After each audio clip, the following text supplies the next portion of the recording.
திண்டுக்கல் மாவட்டம் நிலக்கோட்டை அருகே குடிநீர் குழாயில் உடைப்பு ஏற்பட்டு தண்ணீர் பீச்சி அடிக்கப்பட்டது. அந்த காட்சிகளை முதல்ல பார்க்கலாம்.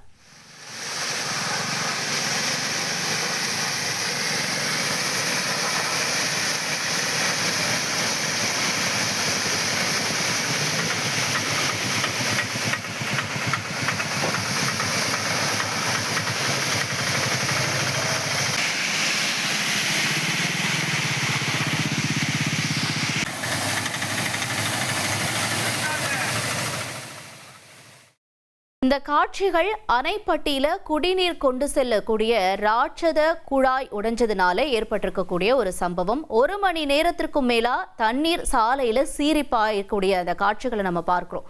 வைகை ஆற்று பேரணையிலிருந்து நிலக்கோட்டை, வத்தலகுண்டு உள்ளிட்ட பகுதிகளுக்கு கூட்டு குடிநீர் குழாய் மூலமா தண்ணி எடுத்து செல்லப்படுது. இந்த குழாயில திடீர்னு விரிசல் ஏற்பட்டிருக்கு. தண்ணீர் சாலையில பெருக்கெடுத்து ஓடக்கூடிய இந்த நிலையில அந்த வழியா செல்லக்கூடிய வாகன ஓட்டிகளும் கடும் அவதிக்குள்ளாகி வந்திருக்காங்க.